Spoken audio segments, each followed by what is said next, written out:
One of the most repeated pieces of advice for weak leg circulation after 60 might actually be slowing your progress. Walk more. That's what nearly everyone is told, and yes, walking is good for you, please keep doing it. But there is one specific action that actually squeezes blood out of your lower legs and pushes it back toward your heart, and normal walking barely activates it. I'm Drive. William Lee. Over the years, I've treated many people who did everything they were supposed to. They walked every day. They raised their legs on pillows at night. They wore the compression socks their doctor prescribed. And still, they came to me with cold feet, ankles that swelled by evening, a burning ache in the calves, and an unsettling wobbly feeling when they stood up too quickly. They were putting in the effort. The problem wasn't improving, and they couldn't understand why. Here's what no one had clearly explained to them.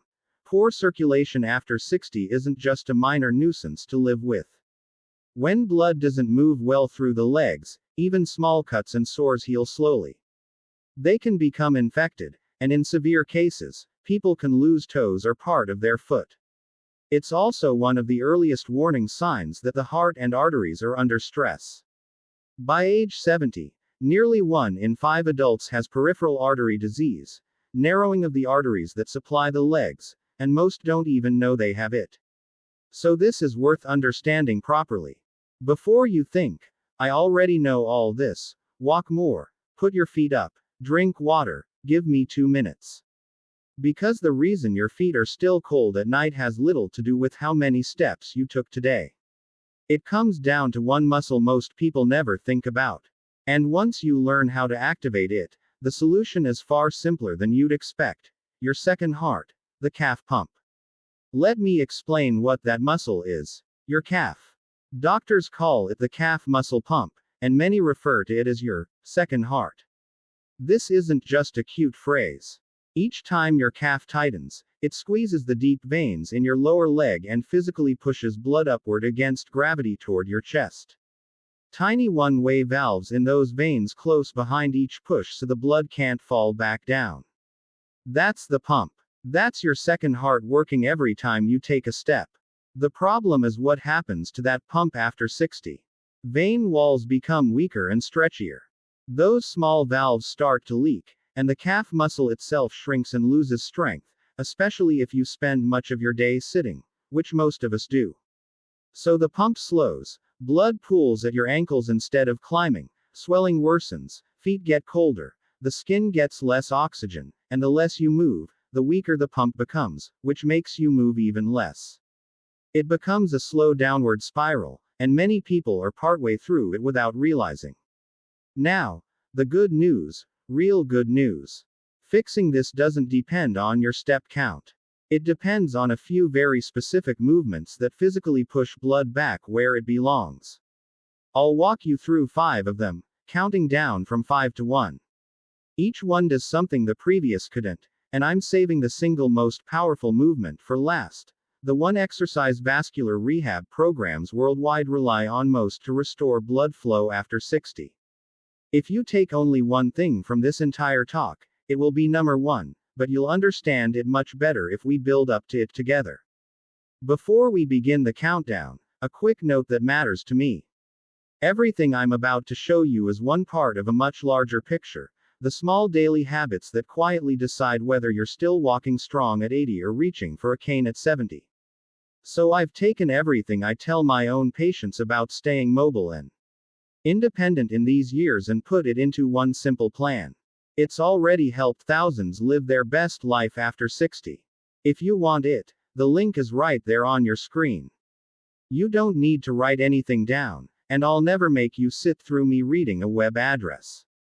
Now, before the movements, let me tell you about someone. I'll call her Lorraine, a blend of several patients I've cared for, so no one's privacy is at risk. Lorraine was 71, sharp, still driving, still hosting her grandkids on Sundays, but her feet were cold every night, even in summer, and her ankles swelled like dough by dinner. She'd been faithfully walking a mile a day for years and was quietly heartbroken that it wasn't helping. Keep Lorraine in mind, because what finally changed for her is the whole point of this video. Let's start the countdown at number 5. Movement 5. Ankle pumps. This looks almost too simple to matter, which is exactly why people skip it. It's often the first movement given after leg surgery, even before standing is allowed, because it prevents blood from pooling during healing. The reason it works is straightforward. When you flex your foot up and then point it down, your calf contracts and relaxes, squeezing the veins and moving stagnant blood around your ankles. A 2025 review in the Journal of Orthopedic Surgery and Research compiled 16 randomized trials and found that simple ankle pumping improved blood flow up the leg and reduced lower leg swelling in older adults, with no standing or walking required. The key is to do it slowly, with control, and often. To do it right, sit in a chair with feet flat on the floor. Lift your toes toward your shins while keeping your heels down. Then reverse. Press your toes down and lift your heels as if easing onto a gas pedal. Slow and deliberate. That's one representative. Aim for 20 to 30 reps, 2 or 3 times a day. You can do this while watching TV, reading, or waiting for the kettle. It costs nothing but a few minutes. Think how much time you spend sitting, in the car, at meals, in your evening chair. All that time, your pump is off and blood settles in your feet. Ankle pumps switch it back on without getting up. Walking runs on momentum. You fall forward and catch yourself repeatedly, and honestly, your calves barely get a full squeeze. Ankle pumps make the muscle genuinely contract and push. That means warmer feet, less swelling, and less pressure on fragile veins. It's also one of the safest ways to start if pain, poor balance, or fatigue keeps you off your feet. But ankle pumps only wake the system up. The next movement targets bigger muscles higher in your leg. Movement 4. Seated leg lift. If you think sitting makes this easy, your legs will tell you otherwise about 10 seconds in. When you straighten your leg out and hold it, you fire the large muscles across the front of your thigh and at the front of your hip, the exact muscles you use to stand up, climb stairs, or catch yourself when you start to fall. When they contract, they press on the large veins running through your thigh and help drive blood out of the leg. Regular walking barely challenges these muscles enough to slow age-related loss. This matters more than most realize. Geriatric doctors track something called gait speed, how fast you walk. They call it the sixth vital sign, right up there with pulse and blood pressure, because how fast you walk predicts fall risk, independence, and even lifespan. When walking slows, it's often one of the first signs the body is quietly losing ground. Strengthening the muscles that carry you is how you defend that ground. Here's how to do it. Sit tall in a sturdy chair, back against the seat, feet flat. Slowly lift one leg straight out, keeping the knee as straight as comfortable. Hold for 2 seconds, then lower slowly without letting the foot flop down. That's one representative. Do 10 to 15 on one leg, then switch. The detail most miss. Keep your back firmly against the chair so you can't cheat by rocking and using momentum. That forces the right muscles to do the work, and that's where the circulation benefit comes from. As this gets easy, add light resistance, an ankle weight or resistance band. Even 1 to 2 lb makes a real difference. Muscle responds to gentle, steady load at any age, and older adults often improve faster than expected simply because they're starting from further back. This movement builds the strength that keeps you walking and moves blood through the upper leg in a way ankle pumps alone can't. But even strong thighs won't protect you if your balance system isn't firing properly. And that's exactly where we go next. Movement 3. Supported calf raise. This movement trains your circulation and your balance at the same time. And balance is what quietly decides whether a person keeps independence or slowly loses it. The National Institute on Aging is clear. Keeping lower body muscles strong is one of the best ways to hold on to mobility as you age. To keep rising from chairs, off the couch, upstairs without needing a hand. Your calves sit at the center of that. Every time they contract, they squeeze those deep veins and force blood upward against gravity. Weak calves mean blood pools, swelling climbs, and your balance reactions slow. So an ordinary stumble is far more likely to become a real fall. Let me pause here because I owe you a small favor. If any of this has been useful, please subscribe, tap like, and leave a comment telling me which of these 5 movements you'll start with today. I read every comment, and it honestly shapes what I make next for you. That's it. Now, back to your calves. To do a supported calf raise, stand behind a sturdy chair or at a kitchen counter, hands resting lightly for balance. Feet about hip width apart. Rise slowly onto the balls of your feet, lifting heels as high as comfortable. At the top, pause 2 to 3 seconds, eyes straight ahead, not down at your feet. Then lower yourself slowly, taking a full 3 seconds to come down. That slow tempo and little pause at the top are where the real work happens. It makes your calf muscles and balance system fire together, exactly what your body must do when catching yourself mid-stumble. Start with 10.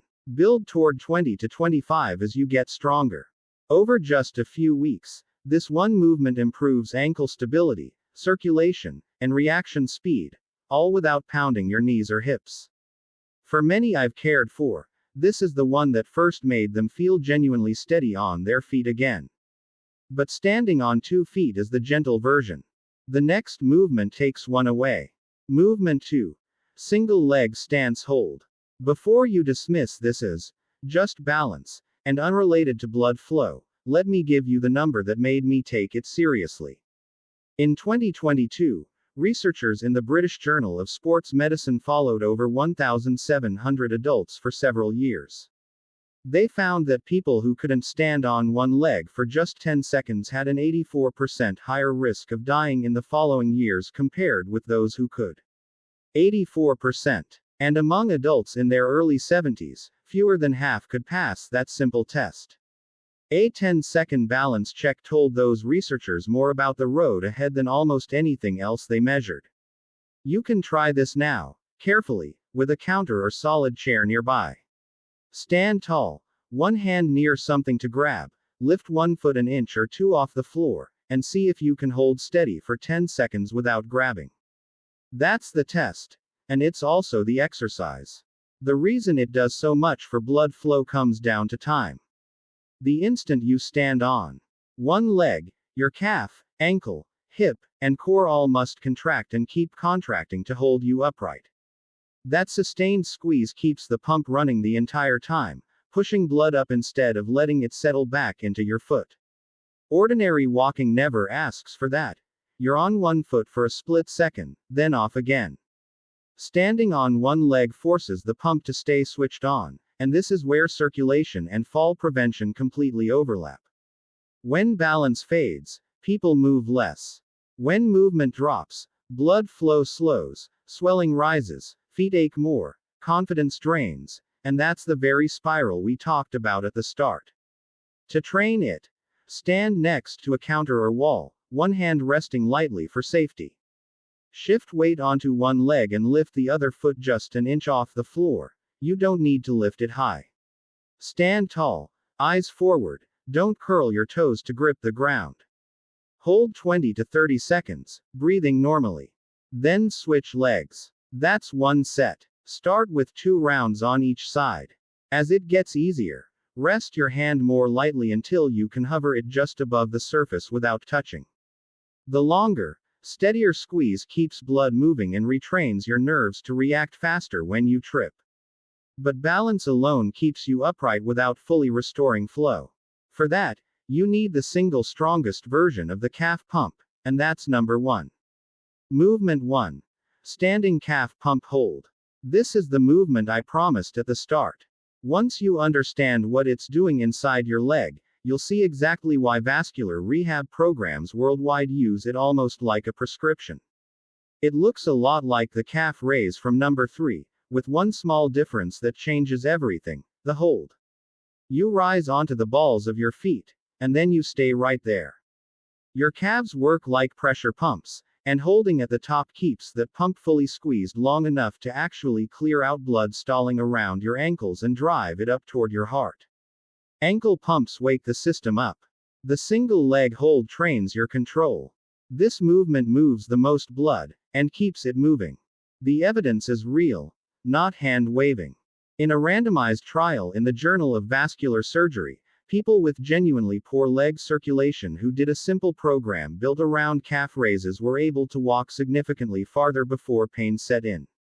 Their pain-free walking distance improved by dozens of meters, and total walking distance by close to 100%, with no medication and no machine involved. That's the calf pump doing the job it was built to do. Here's how to do it safely. Stand behind a chair or at a counter, hands resting for balance. Feet about hip width apart. Rise slowly onto the balls of your feet, heels lifting as high as comfortable. Now, hold it 3 to 5 seconds at the very top, breathing normally, eyes forward. Then lower yourself back down slowly, about 3 seconds to come all the way down. That's one representative. Start with 8 to 10. Work up over time to 15 to 20. Always with control, never rushing. The hold is the entire point. That sustained squeeze keeps the pump fully engaged, drives blood up, brings swelling down, and strengthens the exact muscles your body reaches for when catching yourself. And because there's no jumping or pounding, it's gentle enough for most with arthritis or shaky balance, as long as you keep one hand on that counter. So, let me tell you what changed for Lorraine, because this is where it all landed for her. I had her stop obsessing over step count and instead do these 5 movements in order for about 12 minutes a day. Ankle pumps in her chair first thing in the morning, seated leg lifts, supported calf raises at the kitchen counter while her coffee brewed, the balance holds, and the standing calf pump holds at the very end. Now, I'll be honest about her result, because I always am. Her circulation didn't turn into a 30-year-old's overnight, and I'd never promise you that. But within a few weeks, her ankles weren't ballooning by dinner anymore. Her feet were warmer at night, and the thing she cared about most, she stopped feeling like she might tip over when getting up off the couch. She felt steady again. For a woman quietly terrified of falling, that was everything. Before I send you off, one honest caution, because I'd rather you be safe than sorry. If you ever get sudden severe pain in one leg, or a leg turns pale, cold, and numb out of nowhere, or you have a sore on your foot or ankle that simply won't heal, please don't sit at home doing exercises. That's the kind of thing you get looked at quickly. It can mean an artery is seriously blocked, and that's an emergency. Everything I've shown you today is meant for slow, chronic, everyday poor circulation, not for a sudden crisis like that. So there they are, 5 movements that wake up your second heart and get blood moving back up out of your legs. Let me give you a fast 15-second recap. Number 5. Ankle pumps to wake the pump up. Number 4. Seated leg lifts to move blood up through the thighs. Number 3.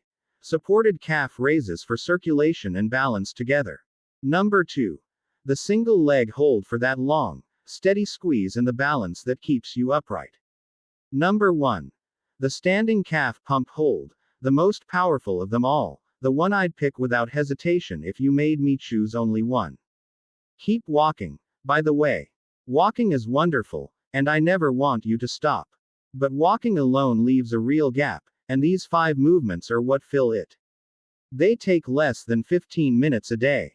They cost nothing at all, and you can do every one at home in front of the television. Your circulation is one of the very few things about getting older where you actually get a real vote. This is how you cast it. If this helped you today, go ahead and subscribe so the next one finds its way to you. Give this a like and tell me in the comments which movement you're starting with first. Take good care of those legs of yours.